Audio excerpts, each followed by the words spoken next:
Hello and welcome. I'm Thomas Porteous and you're watching The World Report on NewsX World. Let's take a look at some of the top headlines of the hour. US President Donald Trump says Ukraine has 1 week to accept his peace plan. Kyiv and Europe push back as Moscow says the proposal needs more discussion. Over 300 students and staff have been abducted from a school in Niger State in Nigeria. Security forces and local hunters are searching for the children. Climate negotiators in Brazil are working into overtime after failing to reach a deal. Countries remain split on a text that omits a fossil fuel phase-out.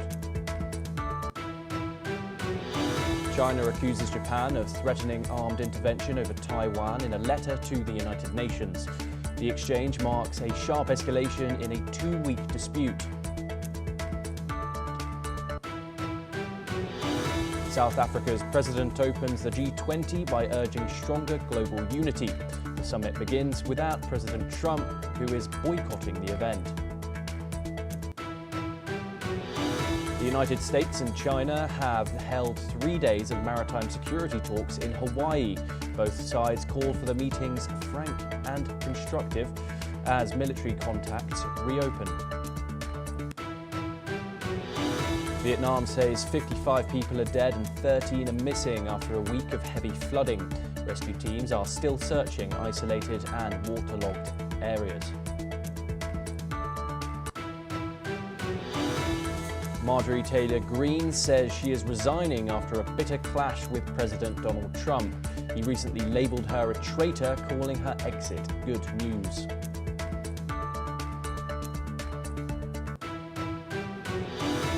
Those are the headlines for the hour, and we start with our top story. South African President Cyril Ramaphosa hosted this weekend's G20 Leaders Summit.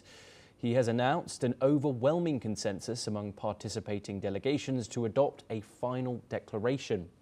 The consensus comes despite the United States deciding to boycott the event. Let's now listen in to what he said. As this is the first G20 Leaders Summit to be held in Africa, it carries the hopes and must reflect the aspirations of the people of this continent and of the world. We should not allow anything to diminish the value, the stature, and the impact of the first African G20 presidency. There has been overwhelming consensus and agreement that one of the other tasks we should undertake right at the beginning is to execute the task that we have come here for principally, which is by overwhelming consensus to adopt our declaration. Additionally, Ramaphosa has thanked the delegations for working together in good faith to produce a worthy G20 outcome document. He has also stressed the importance of maintaining the integrity and credibility of the G20 moving forward. Now, the key agenda items discussed include preparing for climate-induced weather disasters and financing the transition to green energy. 2 other items include ensuring the benefits of critical minerals reach producers and advocating for a more equitable system of borrowing for poor countries. We're now joined by Martin Sá-Arias. He's an international affairs expert. He joins us live from Ecuador. Martin, thank you very much for taking the time and joining us here on the programme. Thank you. Obviously, the G20 table holds a huge gap. Washington's presence isn't there. Can the G20 move forward without the Trump administration's at the table? I think the ideal should be that any democratic country and any type of group of countries that exercise that legit will to be part of a summit that is so important like this one, they should have this moving forward without any problem. The fact that the U.S. is outraged by This situation is just showing that the Trump administration is not willing to focus on the importance of the climate change, and this is a pity. But the U.S. should know that while it's not this issue is not really relevant in their administration, there are countries out there that are really in a position in order to help the environment. So I think this initiative should move forward even without the U.S. support, and it's a pity that the U.S. is playing the game that countries should now be allowed to come to a conclusion or a decision without the presence of the U.S. They were invited and they didn't want to go because of political reasons. Yes, Martin. Of course, the Trump administration has said that it will not be attending the G20 this year after accusing South Africa of facilitating the genocide of white Afrikaans in the country. This is a dispute that has been proven to be false, however. But moving on to the summit, South Africa opened the meeting by stressing multilateralism. Is this a diplomatic way of challenging the US dominance we've seen particularly with Donald Trump's second administration in its opening months? Of course. I think this diplomatic action shows that countries that are emerging countries want to take leadership to govern themselves with a democratic tradition and to come into terms with other countries that are focused on the same goal. The situation in South Africa regarding this discrimination against white South Africans, this genocide is false. However, there is an issue of discrimination against white people, which is true. But anyways, that's not the topic. I think all countries in the world have issues, and right now what people should be, or governments should be focused on, is moving forward to a solution that is really concerning, that is the climate change, which is right now affecting a lot of countries. And I think leadership can come also from developing countries, not always from superpowers. Okay, Martin, do stay with us as we have further updates coming at our viewers next. US officials are expressing concern over a meeting last month in Miami where the Trump administration representatives, including Jared Kushner and Special Envoy Steve Witkoff, met with Russian envoy Kirill Dmitriev, who is currently under US sanctions. The meeting resulted in a 28-point peace plan for Ukraine, surprising many officials and drawing criticism for favoring Russian interests. The plan includes territorial concessions and Crimea recognition, contradicting the US's tougher stance on Moscow. Senators and experts warn it may undermine Ukraine and stability. White House spokespeople say the plan must provide security guarantees and economic incentives for both sides. The situation has raised concerns about protocol, intelligence oversight, and potential pressure on Ukraine to sign, with US officials and lawmakers urging caution.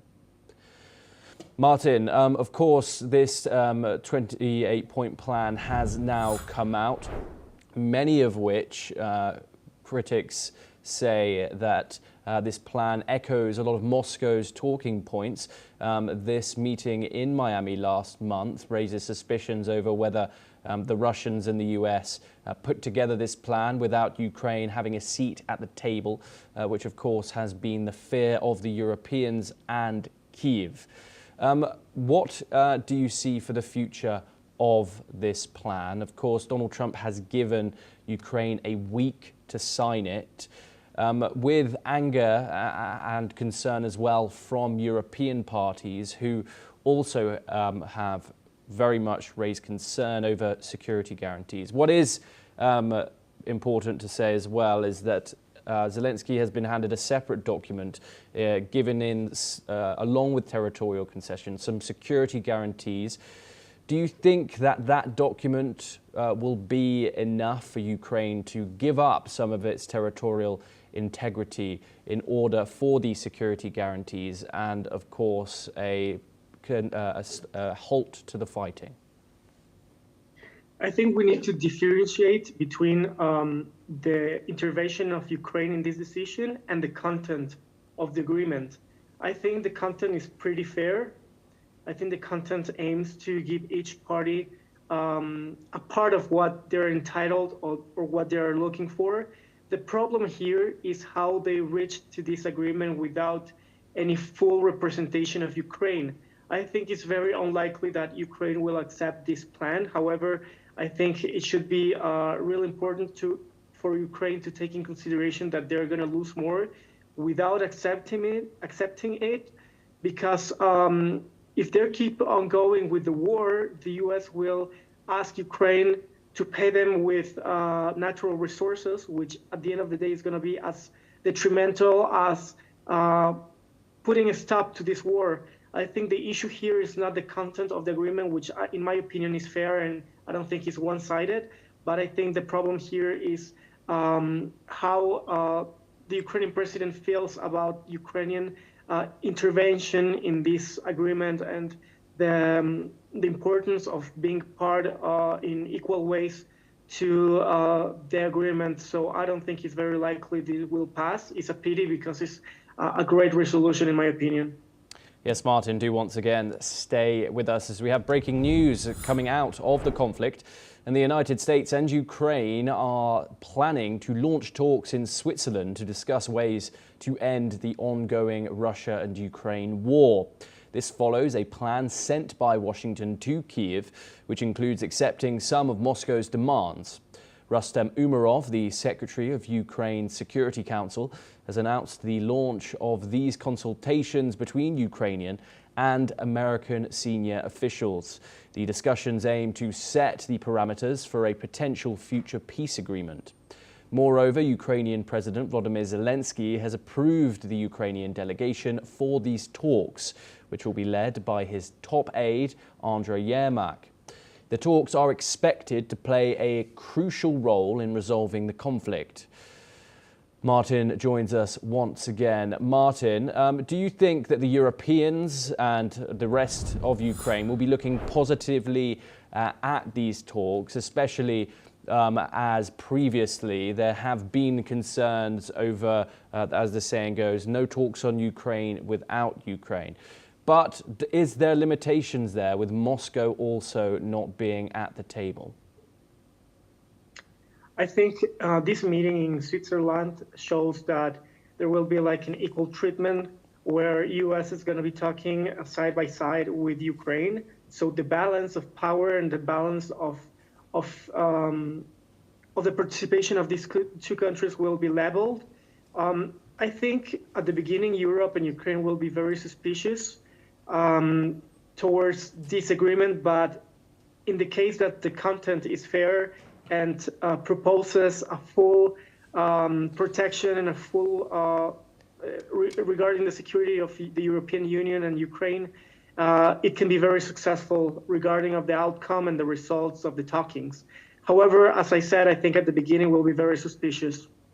Yeah, well, a lot of people would disagree with you in saying that it's fair, given that the deal says that Ukraine must concede territory that Russia hasn't occupied yet. Of course, the Donbass has long been Russia's objective to capture the whole of.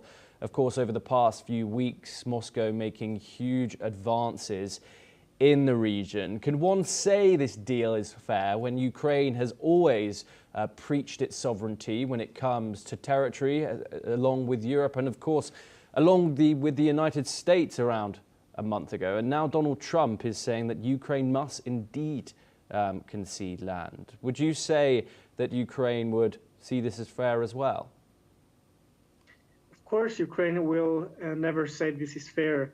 And it seems unfair, but we need to remember that Ukraine has a lot of territories that are ethnically Russian. A lot of people living out there, they consider themselves Russian and they want to join Russia.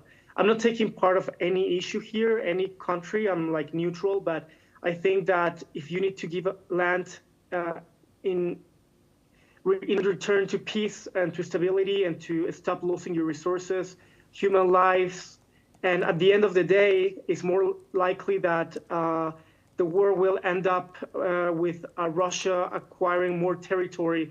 I think this agreement will stop Russia from taking more territory and will put an end to this horrible war. Unfortunately, whether we like it or not, Russia has a very strong army, and the US is not willing to put all of their efforts to protect Ukraine. They have shown that they are not going to put all of their cards on Ukraine, and I think it's better than nothing to just stop the war, even if that means giving a little bit of territory. Okay, Martin Saar Arias, thank you very much for joining us here on NewsX World. It's a pleasure to have you on the programme. Okay, now we move over to West Asia for our next story. And according to local health authorities, a wave of Israeli airstrikes struck multiple areas of the Gaza Strip, killing at least 25 people. Residential buildings sheltering displaced families were among the targets. In Gaza's city's Al Zetouin neighborhood, one building housed dozens of people. The strikes killed a family of 7 and 2 other families of 4. Witnesses have described the explosion as catastrophic, with shrapnel flying through nearby streets and shops. In Khan Yunis and surrounding southern areas, another strike killed at least 12 people, including 2 children, and left many others injured. Local residents emphasized that these attacks struck homes sheltering the most vulnerable, including children, the elderly and displaced families. Let's listen in to what a survivor had to say.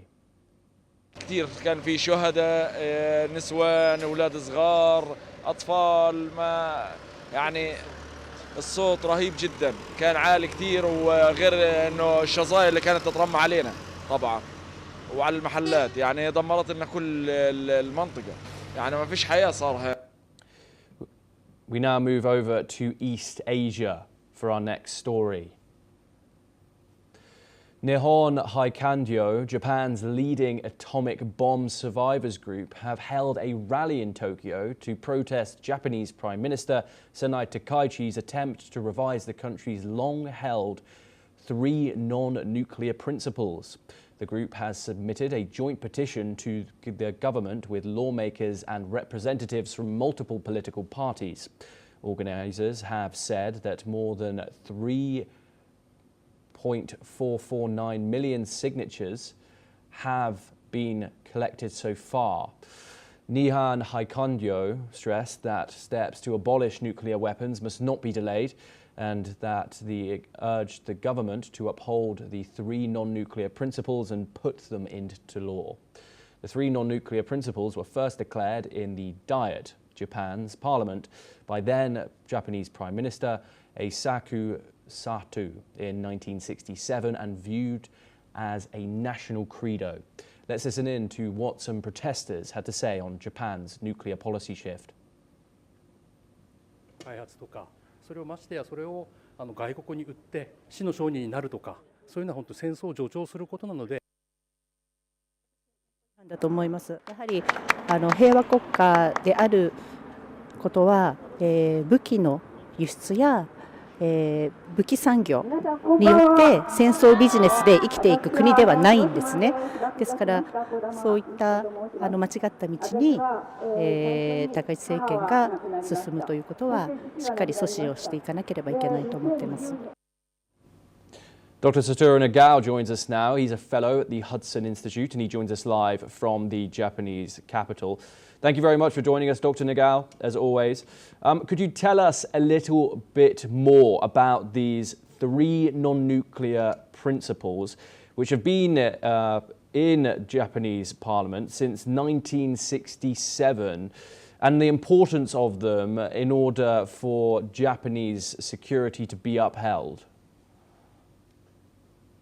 In case of the principle of the 3 principles of non-nuclear policy of Japan is indeed this is related to nuclear deterrence of Japan. On surface, Japanese government said Japan wished all of the countries in the world should be eliminate all of the nuclear weapons. But at the same time, as a practical manner, Japan needs a nuclear deterrence, and that's why the extended deterrence Japan requests to the United States. But currently, not only Russia, but also China increasing the nuclear weapon very drastic pace. So Japanese government start to worry if China increase the nuclear weapon very drastic pace. In this case, U.S. nuclear weapon need to deter both of two great power, which is Russia and China. And in this case, there is no stock of the nuclear warhead only for Japan. So even if the extended deterrence, Japan cannot get enough number of the nuclear warhead to deter the China's nuclear attack to Japan. That is the starting point. So credibility of the extended deterrence is needed, and Japan wishes to enhance this credibility from the United States. In this case, the idea is the United States will deploy the nuclear weapon to Japan, and if China attacks Japan by using the nuclear weapon, even if China will not attack the United States by nuclear weapon, in this case, because of there is a nuclear weapon in Japan, the attack to Japan automatically is attack to the U.S. nuclear weapon. So that's why Japan wants the United States to bring the nuclear weapon to Japan now. And under such kind of situation, this three principle is the problem. Three principles say do not possess or do not make, but third one is matter. Do not make the other country to bring the nuclear weapon to Japan. So that's why the third one is directly linked with this U.S. extended deterrence. Japanese government currently wishes the U.S. to bring the nuclear weapon to Japan if China intimidates Japan by using nuclear weapon. Despite this, Japan itself says we will not make the U.S. to bring the nuclear weapon to Japan. So that is controversial. Ironically, this is completely opposite sentence said. So that's why Prime Minister Takaichi tried to change this, and traditional pacifists oppose this move. But at the same time, we should not forget the Takaichi government got 70%, nearly 70% approval from the Japanese nationals. So under such kind of situation, these demonstration or opposition parties do not have the popularity from the most Japanese.